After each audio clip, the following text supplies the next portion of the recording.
Enjoying the show? You can help others find it and enjoy it too by giving us a 5-star rating or review. If you feel like reaching out to us with a question or comment, you can send us an email at mywifetherd@gmail.com. And don't forget to visit our website at mywifethedietitian.com, as well as our social media pages. We're on Facebook, Instagram, and YouTube. Enjoy the show. It's Rob and Sandra from My Wife the Dietitian, and this is Nutrition Nuggets. It is. And actually, I think of a nutrition nugget when I think of olives or olive oil. Oh, because they're little? I don't know. And delicious? Yeah. Well, you know, olive oil is taken from pressing the olives, the actual fruit, not the seeds, because a lot of other vegetable oils are taken from the seeds. Oh, really? That's why they're called seed oils. Yeah. Oh, I never knew that. Okay. There you go. And so olive oil is from the fruit, the olive. Yeah. Oh, interesting. Yeah. That's why it's so delicious. Yeah. And the olive oil we traveled to Italy a while ago this year, and the olive oil over there was like unreal. Yeah. And just like the cheap stuff you buy off the grocery store shelf, it's like so delicious. Oh, yeah. Yeah. Fresh and fruity, peppery. They do taste. like olive oil tours there. We never did one, but I bet that would be just unreal. Yeah, next time. Next time we go to Italy. Yes. Oh my gosh, it's so good for you too. It's the extra virgin is the highest quality. It sounds like it's pretty special. Yeah, it's the first cold pressing. What does extra virgin mean? Like, it's a funny title for food. Yeah, it's the first cold pressing, and then the term is for the processing. Oh, okay. When I think it was like 30 years ago when I was getting into dietetics or in school, my uncle used to I remember that. Talk to me all about the virtues of olive oil. I totally remember that conversation. Yeah. Yeah, and how cold pressed is the best, and it's got to be extra virgin, and all of those terms that they have written on the bottle. Mm-hmm. And I look at that every time I buy olive oil because of that conversation, because I think I was there. Really? Yeah, because I remember that as well. It's pretty funny. Wow. Yeah. Yeah. So you had a few questions, and that's why we decided to do this as a nutrition nugget. Because you were saying, what about like storing it and buying it and cooking with it? Well, yeah, I remember we did an episode a while back, like episode 24 maybe, all about fats, grease, and oil. And we talked all about the different types of oil and sort of the pros and cons, where you'd use one over another, some of the benefits, that sort of thing. And I think that I still get a little bit confused when it comes to olive oil, partly because there's so many recipes that say, oh, throw some olive oil in your pan and blah, blah, blah, cook up your stuff and yada, yada. But I thought that it wasn't good to heat it because it breaks it down. And I've been using it on salads ever since we had that episode, that conversation, and it's unreal. It's so delicious, just the natural flavor of it. But I think I'm a little bit confused still about how to cook with it. If you should never cook with it, or you should just never have it at super high temperatures. If there's other ones to use instead, where to store it. Like, do you need to store it in the fridge or just out of the sunlight? Is it good to have it beside your stove where there's heat? All that kind of stuff. Episode 23, fats, grease, and oils, quality over quantity. Are you just going to refer me back to that episode? Lubricate the body and skin from within. There you go. Well, that was back in... Oh, back in June. June. 1987. No, it's way back when we first started. You're funny. Yeah. Wow. So you just fired a whole bunch of questions at me. Yeah, your turn. What do you want to start with? The first question. Should I cook with it? Yeah. Okay. That's the biggest question, kind of, I think, because I think for a lot of people, they know that olive oil is healthy, so that's what they buy, and then they bring it home and they use it for everything. Right. And is that okay? You know what? It's actually good if you replace your butter and use olive oil instead, if you like that. I mean, you don't have to, but that would be a way to get a little bit more olive oil in, because it is really good for you. The evidence suggests that it reduces the LDL, the lousy cholesterol, like the bad cholesterol, and it helps with increasing the good cholesterol. It is healthy, definitely. And it's because it's the monounsaturated fats, and it's called oleic acid. Is that, and it's from oleic. Oh, I see. Okay. Yeah. And so when you said replacing butter, are you talking about cooking with butter or like making a sandwich with butter? Like, where do you mean? Like, Well, you're not going to pour it all over your popcorn, or do you know what I mean? Like, where would you replace the butter? right, in the applications that it fits, just like to switch it out. Yeah. Well, I mean, it's, if you think about it, I can't name every time you would use it. No, I know. I wasn't sure if you had a specific usage in mind. I know some people actually pour a little bit on their toast. Oh, I love that. I think that's amazing. Or dip their bread in it. Yeah. No, that's a great use of it. Mm-hmm. I also like putting a little bit of butter on a sandwich with just peanut butter, though, because it makes the peanut butter really creamy. Just a little bit of butter on it. I couldn't imagine doing that with olive oil, though. So maybe I wouldn't use that there. Why don't you try it tomorrow? Oh, yeah, sure. There you go. Let's do a little experiment. Yeah. Okay. Fair enough. So olive oil has vitamin E and vitamin K. These are fat-soluble vitamins that are good for your skin, immune system, your bone health. So those are really important aspects of the olive oil too. And when you buy it, so first of all, okay, let's talk about buying it first and then storing it. Okay. Pretend you're like, in the journey of getting some olive oil into your house, into your pantry, and you want to buy it and then store it well. So it's better to buy in a glass bottle, not plastic. Okay. I know there's a lot of olive oil that I've seen on the grocery store shelves in plastic. There's also a lot that come in like a big can jug.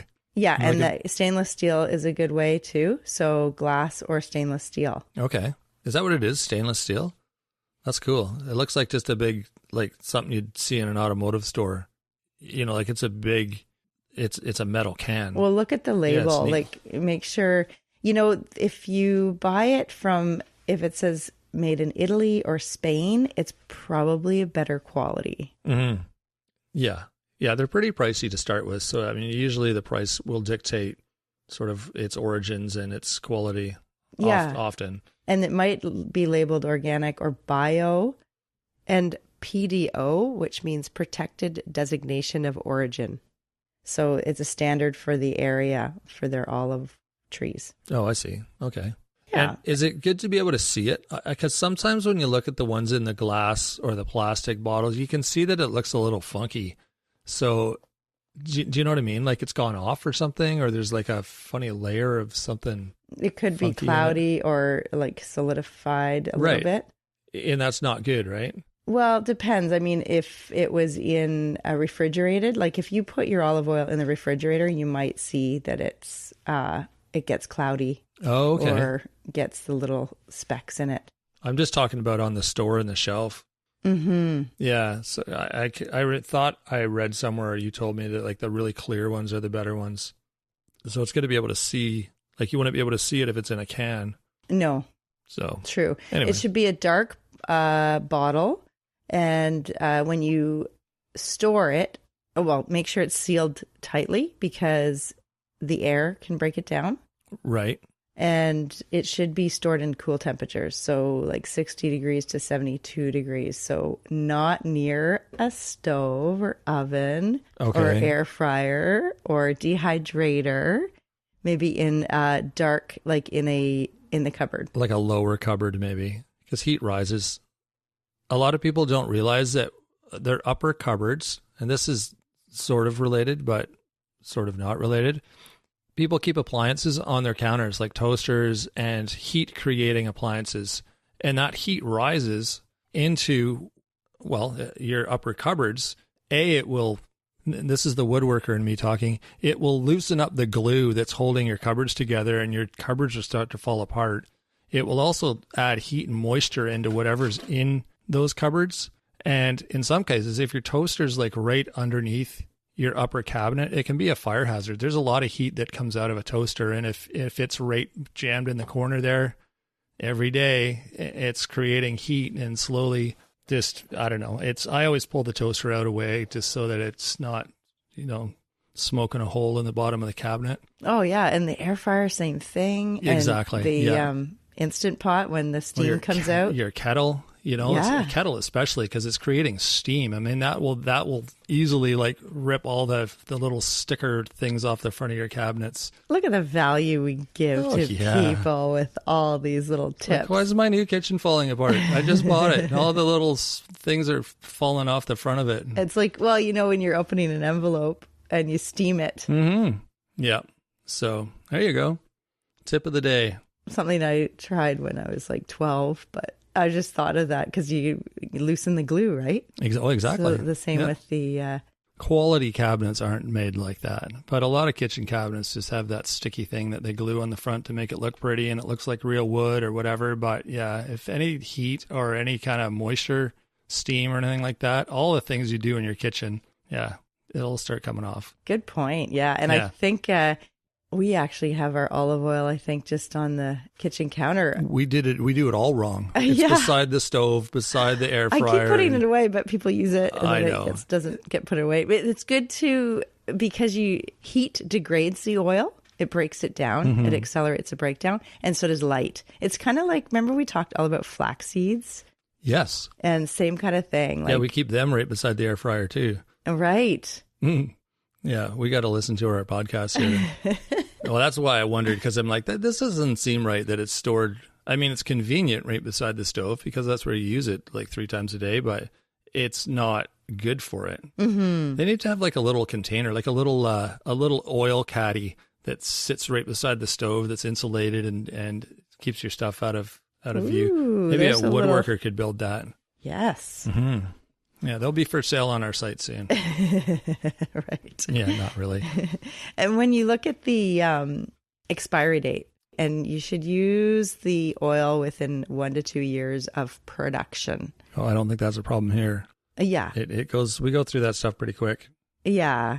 Okay, good. Well, it does degrade over time. So oil is something that you should use in a timely manner. Mm-hmm. With cooking, it's good for low to medium heat. So with sauteing or stir frying or roasting, the smoke point is 375 to 405 degrees Fahrenheit or 190 to 207 degrees Celsius. So that's when it will break down? Yeah. Is that what that means, smoke point? Yeah, when you see smoke. Okay. And if that's happened, say you've put the oil in, you walked away, you get distracted. This happens all the time for people. If it's getting smoky, then let it cool down, throw it away, and start over. Right. Don't use that one. It's already degraded. It's not good for you at that point. Right. So did you say it's okay for sort of like not super hot? Yeah. Like if I'm sauteing. Yeah. Stir frying. Okay. So that's how I've been using it. Roasting. But I was curious if it was never supposed to be heated, but it's okay as long as it's not hot. Right. Okay. Yeah. And not deep frying. That was exactly what I was going to say. Yeah. We don't do that here, but Mm-hmm. yeah. And it's good to like drizzle, on a finished meal. You do that, eh? I've done that with a lot of things and it's really nice. It adds so much, like, believe it or not, that extra just little bit of drizzle at the end makes a huge difference to the flavor. Mm-hmm. It adds a really nice flavor. I think the Gigantes beans, we've talked about that a bit. It's basically like big white beans and tomato sauce, more or less. And then you bake it, and then the final touch is adding olive oil on it. And the olive oil just gives it so much flavor.